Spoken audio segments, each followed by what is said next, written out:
দর্শক, আমার পিছনে যে রাস্তাটি আছে এই রাস্তাটি হচ্ছে বাড়িয়ালি কদমতলা থেকে বাড়িয়ালি যে বাজার আছে, যে কাউন্সিল আছে, যে ক্লিনিক আছে, যে একটি হাই স্কুল আছে, যে তথ্য অফিস আছে, সেই তথ্য অফিস কাউন্সিলে যাওয়ার জন্য একটি মাত্র সড়ক। এই সড়ক আপনারা দেখছেন আমার পিছনে একদম। এখানে 15 দিন থেকে 20 দিন পরিমাণ কোনো বৃষ্টি না হওয়াতেও একেবারে অনুপযোগী হয়ে রাস্তাটি পড়ে রয়েছে। আপনারা জানেন এই চৌগাছাতে 99টি রাস্তার প্রকল্প এসেছে। আমরা কি পাবো এই বাড়িয়ালি গ্রামের এই অকেজো রাস্তাকে একটু চলাচলের জন্য সুব্যবস্থা করে দিতে? আপনারা জানেন আমাদের চৌগাছা ঝিগরগাছাতে 2টা এমপি রয়েছে, একটা হচ্ছে সাবিরা নাজমুল মুন্নি এবং মুসলিউদ্দিন ফরিদ সাহেব।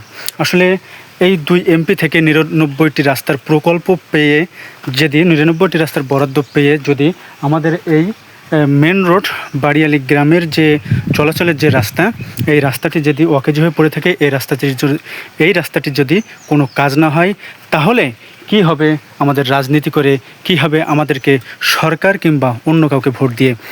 আমরা যদি এই রাস্তাটি কোনো প্রকারের কাজ না পাই, এই রাস্তাটি যদি এভাবে অকেজো হয়ে পড়ে থাকে, কি হবে আমাদের 2টো এমপি?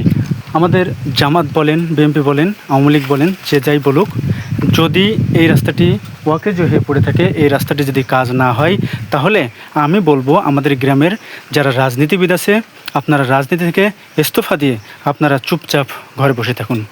আপনারা দেখছেন এই সেই বাড়িয়ালি বাজার।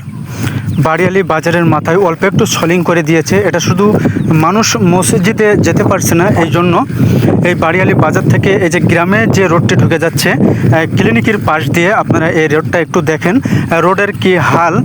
রোড হয়ে গেছে সবই যেন খাল।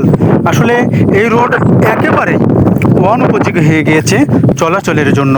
আসলে দেখেন এই রাস্তাটি 15 থেকে 20 দিন বৃষ্টি না হওয়াতেও এত পরিমাণের কাদা হয়ে রয়েছে, এত পরিমাণের পানি এখানে জমা রয়েছে। আপনারা দেখেন যে রাস্তার কী অবস্থা, একেবারেই চলাচলের জন্য অনুপযোগী হয়ে গিয়েছে। মানুষ যে তার প্রয়োজনীয় কাজ কিংবা প্রয়োজনীয় কোনো আসবাবপত্র তার বাসা বাড়িতে আনবে, এই রাস্তার কারণে কিন্তু কেউ সেটা আনতে পারছে না। আসলে এত পরিমাণের কষ্ট হচ্ছে এই বাড়িয়ালি গ্রামের মানুষের, আসলে ভাষায় প্রকাশ করাই কষ্ট, ভাষায় বোঝানোই কষ্ট। মানুষের দুঃখ দুর্দশা দেখতে আসবে যেখানে এমপি কিংবা মন্ত্রী। আমাদের চৌগাছাতে আমরা জানি 99টি রাস্তার প্রকল্প হাতে পেয়েছে। এই 99টি রাস্তার প্রকল্প হাতে পেয়ে যদি এই রাস্তাটি এখনও অনুপযোগী হয়ে পড়ে থাকে, একেবারে অকেজো হয়ে পড়ে থাকে, তাহলে কি হবে এই রাজনীতি করে, কি হবে মানুষের পিছনে রাজনীতির জন্য, ভোটের জন্য দৌড়াদৌড়ি করে? আমরা চাচ্ছি যে এই রাস্তাটি যেন অতি তাড়াতাড়ি হয়ে যায়। যে 99টি রাস্তার বরাদ্দ পেয়েছে, প্রকল্প পেয়েছে, এই বরাদ্দর ভিতরে যেন এই বাড়িয়ালি গ্রামের যে ভিতরের রাস্তা, হিন্দুপাড়ার রাস্তা, এই রাস্তাটি যেন হয়ে যায়। আমরা এটাই চাচ্ছি, কারণ এই রাস্তাটির জন্য বাড়িয়ালি গ্রামের মানুষের একেবারে চলাচল অনুপযোগী হয়ে গিয়েছে। বাড়িয়ালি গ্রামের মানুষ তাদের গ্রামের ভিতর দিয়ে যাতায়াত করতে পারে না। বাড়িয়ালি গ্রামের মানুষ তাদের এক পাড়া থেকে আর এক পাড়ায় যেতে পারে না। বৃষ্টি হলে ঘরের ভিতরে একেবারে কোণ ঠাসা হয়ে পড়ে থাকতে হয়। আমি যতদূর জানি, বাংলাদেশ জন্মগ্রহণের পর থেকে, বাংলাদেশ স্বাধীন হওয়ার পর থেকে, এ রাস্তার যেদিন জন্ম হয়েছে তারপর থেকে কেউ যেন এ রাস্তার কাজ এক ফুটাও করেনি। কেন করেনি? এই রাস্তাটি মূল রাস্তা হিন্দুপাড়ার ভিতর দিয়ে চলে গেছে। এই রাস্তা দিয়েই মানুষ বাড়িয়ালি গ্রামের বাজারে যাতায়াত করে। এই রাস্তা দিয়ে মানুষ তথ্য office, council, high school, clinic এবং ভূমি অফিসে যাতায়াত করে। আসলে এই রাস্তাটি কেন হচ্ছে না, আমার এটা খুবই বুঝতে কষ্ট হচ্ছে। কারণ এটাই হচ্ছে বাড়িয়ালি গ্রামের মূল রাস্তা।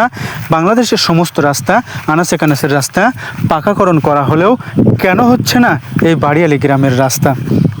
আসলে আমি বিনীতভাবে অনুরোধ করছি, বাড়িয়ালি গ্রাম থেকে, বাড়িয়ালি বাজার থেকে বাড়িয়ালি গ্রামের ভিতরের যে রাস্তাটি, যেটি কদমতলায় যে উঠেছে, আপনারা দেখছেন সামনে কদমতলা, এই কদমতলার এই রাস্তাটি যেন খুব শীঘ্রই হয়ে যায়।